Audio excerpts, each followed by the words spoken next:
एक बार पुनः रिवीजन करते हैं गुण संधि। गुण संधि का सूत्र है आद गुना।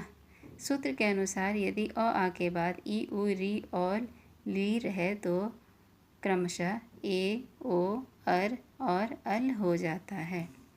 माहेश्वर सूत्र के दो सूत्र ऐ उन्न और री ली, ये दोनों सूत्र के जो ये अ ई उ री ली ये हैं अक प्रत्याहार, इनको हम अक प्रत्याहार कहते हैं। तो हमने दीर्घ संधि में क्या देखा कि ये आपस में ही मिल रहे थे और इनका दीर्घ हो जाता था। जैसे अ मिले तो आ, ई मिले तो बड़ा ई, उ मिला तो बड़ा उ, इस तरह से।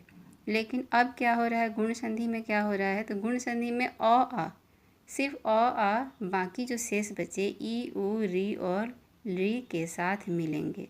तो अगर अ आ ई के साथ मिले तो ए हो जाएगा, उ के साथ मिले तो ओ हो जाएगा, री के साथ मिले तो अर हो जाएगा और री के साथ मिले तो अल हो जाएगा। जैसे सुर प्लस ईसा सुरेशा, उप प्लस इंद्रा उपेंद्रा, हित प्लस उपदेशा हितोपदेशा, इस तरह से है।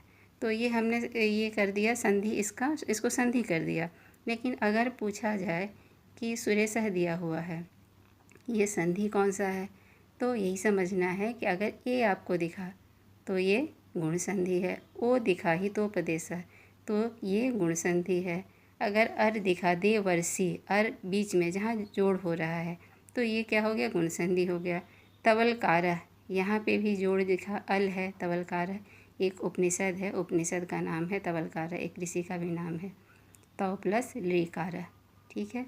तो ऐसे इस प्रकार से अगर हमें ये पढ़ने से ही पता चल जाएगा कि जहाँ बीच में ए आ रहा है, ओ आ रहा है, अर आ रहा है, अल आ रहा है तो ये गुण संधि हो गया। अब जब हम इसे तोड़ेंगे, कभी कभी संधि विच्छेद करने को दिया हुआ रहता है, अगर हम इसे जब तोड़ेंगे तो सुरेश, तो यहाँ सुर प्लस ईसा, ईसा में हमेशा ध्यान रखना है बड़ी ई होती है। इंद्र, इंद्र में हमेशा छोटी ई में छोटी ई होगी, इंद्र में छोटी ई। इस तरह से हम तोड़ेंगे। हितोपदेश, महोत्सव, अब यहाँ पे हमें ये भी ध्यान देना है कि महोत्सव में मह प्लस उत्सव नहीं कर देंगे, क्योंकि तोड़ते हुए हमें कुछ ये भी ध्यान रखना पड़ता है उसका मीनिंग निकल रहा हो। महा का हो गया बड़ा, लेकिन मह का तो कोई अर्थ ही नहीं है। गंगा, गंगोर्मी, गंगा की लहरें, गंगा प्लस उर्मी, गंगा की लहरें जल की लहर को कहते हैं।